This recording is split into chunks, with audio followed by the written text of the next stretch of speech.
नमस्कार, welcome to Bharti power. दोस्तों, सबसे पहले आप इस क्लिप को देखिए। On the 10th of May, it was the Pakistani army which sent a message that they were ready to stop firing, and we responded accordingly. And where was the U.S. in this process? Well, the U.S. was in the United States. I mean, obviously there were U.S.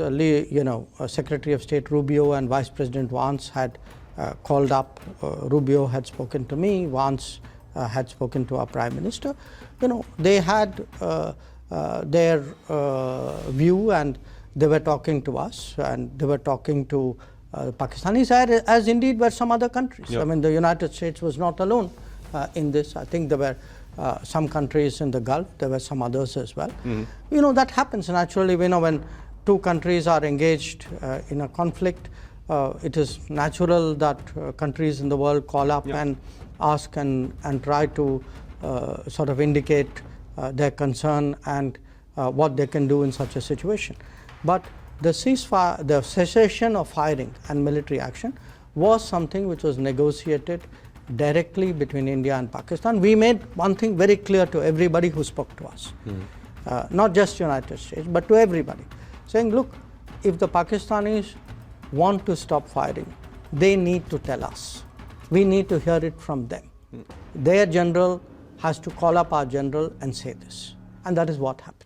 दोस्तों, आपने सुना कि S Jaishankar ने सीधा सीधा इस सवाल का जवाब दिया, जो कि बहुत दिनों से ये चल रहा था कि ट्रंप के कहने पे भारत ने पाकिस्तान के साथ सीज फायर किया था, वो पूरी तरीके से गलत है। जयशंकर ने बोला कि जो यूएस है वो यूनाइटेड स्टेट के अंदर था, मतलब अमेरिका का कोई भी रोल जो है वो इसमें नहीं था कि वो सीज फायर कराए। आप एक चीज़ और ध्यान दिए होंगे कि भारत ने सीधा सीधा इस बात को कहा है कि भारत और पाकिस्तान के बीच में जो भी लड़ाई चल रही है, जो भी कॉन्फ्लिक्ट चल रहा है, अगर पाकिस्तान चाहता है कि उस कॉन्फ्लिक्ट को ख़त्म कर दिया जाए तो उसको सब डायरेक्टली भारत से बात करना पड़ेगा। भारत अब इसके बाद आपको पता है कि भारत और पाकिस्तान के जो जनरल्स हैं उन्होंने ऑफिशियली बात की और 12 को बात की फिर से, और इसके बाद ये फैसला हुआ कि जो सीज फायर है उसको कंटिन्यू किया जाएगा। हालांकि हमारी तरफ से ये भी बात आई कि जो ऑपरेशन सिंदूर है वो ख़त्म नहीं हुआ है, उसको बस हॉल्ट किया गया, कुछ टाइम के लिए रोका गया है। तो चीज़ें क्लियर है हमारे साइड से, हमें किसी का इंटरफेरेंस नहीं चाहिए, चाहे वो यूएस हो, सऊदी अरब हो या बाकी कोई भी कंट्री हो। अभी एस जयशंकर जो है वो जर्मनी के दौरे पे हैं और उनका एक के बाद एक बैक टू बैक ऐसा इंटरव्यू आ रहा है जिसके बाद धमाका मचा हुआ है। उन्होंने ये भी कहा है कि जो पाकिस्तान है जो न्यूक्लियर थ्रेट देता रहता है तो वो अब भारत के ऊपर काम नहीं करेगा, और इसका आपने देखा भी होगा कि कैराना के ऊपर क्या हुआ था और उनकी जो बेसिस है उनके ऊपर क्या हुआ था। दोस्तों, एक और चीज़ है कि जो ट्रंप है इन सब चीज़ों से बौखलाया हुआ है और उसने खुलेआम एप्पल कंपनी को धमकी दी है कि अगर वो भारत के अंदर मैन्युफैक्चर करता है अपना आईफोन तो उसको 25% एक्स्ट्रा टैरिफ देना पड़ेगा। आप इस क्लिप के अंदर देखिए कि उसने क्या कहा है। If they make that product. Now, again, when they build their plant here, there's no tariff. So they're going to be building plants here. But I had an understanding with him that he wouldn't be doing this. He said he's going to India to build plants. I said, that's okay to go to India, but you're not going to sell into here without tariffs. तो दोस्तों, आपने देखा कि Trump जो है वो 25% tariff लगाने की बात कर रहा है एप्पल के ऊपर, क्योंकि एप्पल जो है वो चाहता है कि जो फ़ोन है, आईफोन है, उसका प्रोडक्शन भारत के अंदर हो। तो ट्रंप की जो पॉलिसी है इस समय वो बहुत इनकंसिस्टेंट है। एक तरीके तरफ से ये कहता है कि वो भारत के साथ बहुत बड़ा ट्रेड करेगा, फ्री ट्रेड एग्रीमेंट साइन हो रहा है और उस पर काम चल रहा है और बहुत जल्दी ये सारी चीज़ें जो है वो क्लियर हो जाएंगी, और दूसरी तरफ जो कंपनियां हैं, जो मल्टीनेशनल कंपनीज हैं, उनके ऊपर ये टैरिफ लगाने की बात कर रहा है। आज इसके बाद सैमसंग के ऊपर भी इसने बात किया कि अगर सैमसंग को अमेरिका के अंदर अपने प्रोडक्ट बेचने हैं तो उसको अमेरिका के अंदर प्रोडक्शन करना पड़ेगा। तो बहुत सारी चीज़ें जो ऐसी हो रही हैं जिसको देख के ऐसा लगता है कि इंडिया और जो यूएस है, जो रिलेशन एक टाइम पे ठीक होता दिख रहा था, वो अब खराब होने वाला है। दोस्तों, आगे आप देखिए कि एक जर्मन पत्रकार है, वो एस जयशंकर से क्वेश्चन पूछ रही है पहलगाम अटैक के बारे में और कश्मीर के ऊपर, और जयशंकर ने उनको क्या कहा है आप इस क्लिप के अंदर देखिए। And we have all witnessed the horrific attacks in Pahalgam. I would like to ask you, what are the international implications of the conflict in Kashmir with regards to China, Russia, the US? Okay. Look, First of all, this was not a conflict in Kashmir. This was a terrorist attack. And a terrorist attack which is part of a pattern which has not only targeted the Union Territory of Jammu and Kashmir but other parts of India as well. दोस्तों आपने देखा कि S Jaishankar ने Kashmir conflict नहीं बोला, इसको accept नहीं किया। उन्होंने बोला कि ये एक टेरर अटैक है, पहलगाम का जो अटैक है वो एक टेरर अटैक है।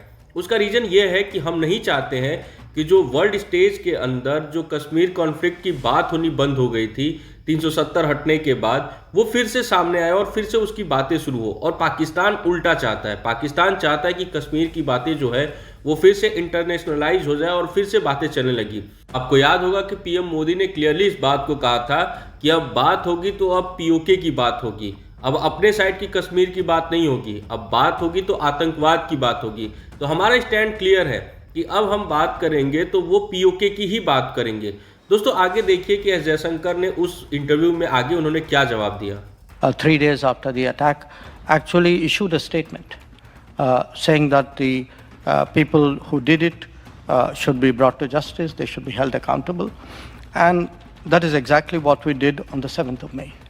So we targeted terrorist headquarters and terrorist centers, and our campaign is against terrorists. Now the terrorists in this case happen to be located in the country next door, because that country next door has for many years used terrorism as a kind of a tool. आगे आपने देखा कि जयशंकर ने कितनी खूबसूरती से पाकिस्तान को एक टेरर स्टेट घोषित कर दिया। उन्होंने बताया कि जो टेररिस्ट हैं उनकी हाइडआउट जो है वो पाकिस्तान के अंदर है, जो ट्रेनिंग कैंप है वो पाकिस्तान के अंदर है, इसलिए हमें पाकिस्तान के अंदर अटैक करना पड़ा। तो बात ये है कि इससे एक तीर से 2 निशाने उन्होंने लगाए। पहला निशाना कि जो भारत के खिलाफ कोई भी एंटी इंडिया काम करेगा, भारत को नुकसान पहुंचाने की कोशिश करेगा, तो हम उनको घर में घुस के मारेंगे। दूसरा, उन्होंने ये कहा कि जो पाकिस्तान है वो एक टेरर हब है और जो ट्रेनिंग कैंप है टेररिस्टों का वो पाकिस्तान के अंदर है, जो हाइडआउट है वो पाकिस्तान के अंदर है। इस वजह से हमको पाकिस्तान के ऊपर अटैक करना पड़ा। आगे एक और क्लिप है दोस्तों जिसमें उन्होंने एक डच इंटरव्यूअर से इंटरव्यू देते हुए कहा था, ट्रम्प के बारे में बात की है। आप इस क्लिप में देखिए, फिर इसके बारे में हम डिस्कस करते हैं। Now, Trump claims this cessation of hostilities as a success that he brought about. Not only that, he is offering his help to solve a 1,000-year conflict, I quote. Would you accept his help, and do you think India can benefit from his help? We've had a long history of difficult relations with Pakistan, and the reason for that is that from the very start, we are talking since 1947. Okay, so 1947 means you can do the maths, 1947 to 2025, and figure out how many years the problem has been.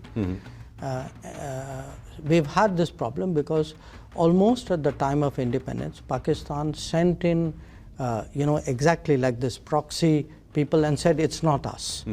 These are tribals who are angry. And then it turned out they were Pakistani military people, some of them in uniform, some of them not in uniform. So they've also pursued a radical, I would say, extremist religious agenda, which using terrorism across the border as a way of trying to pressurize us. This has been their history. Now, if you ask me how do we propose to deal with it, we propose to deal with it bilaterally with the Pakistanis. दोस्तों आपने interview में देखा होगा कि जो S Jaishankar हैं उन्होंने clearly इस बात को कहा है कि ट्रम्प हो या कोई भी कंट्री हो, अगर वो चाहता है कि भारत और पाकिस्तान के बीच में नेगोशिएट करे तो वो पॉसिबल नहीं है, और भारत और पाकिस्तान जो है वो खुद बात करके इन सब मामलों को हैंडल करेंगे। इसका रीज़न सिंपल सा ये है दोस्तों कि भारत नहीं चाहता है कि कोई भी जो तीसरा पार्टी है वो इसमें इंटरफेयर करे, पाकिस्तान का सपोर्ट करे या इंडिया का सपोर्ट करे, किसी का भी सपोर्ट करे। हम इतना कैपेबल हैं कि जो भी हमारे प्रॉब्लम है उनको हम सॉल्व कर सकते हैं। इससे पहले भारत और पाकिस्तान ने शिमला एग्रीमेंट किया था जिसमें ऑफिशियली इस बात को कहा गया था कि भारत और पाकिस्तान जो है वो जो भी इनकी दिक्कतें हैं वो बायलैटरली सॉल्व की जाएगी, इसमें किसी भी थर्ड पार्टी को इन्वॉल्व नहीं किया जाएगा।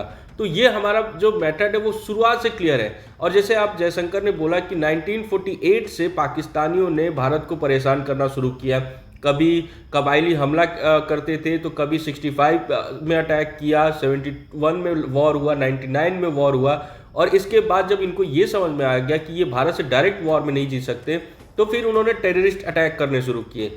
अब जब इनको ये जवाब मिलना शुरू हो गया है, तो अब पाकिस्तानी जो है वो धीरे धीरे इस बात को समझ जाएंगे कि भारत से लड़ना उनके बस की बात नहीं है। दोस्तों, अगर आपको हमारी वीडियो अच्छी लगी हो तो प्लीज़ लाइक और सब्सक्राइब करें, शेयर करें, सपोर्ट करें। धन्यवाद।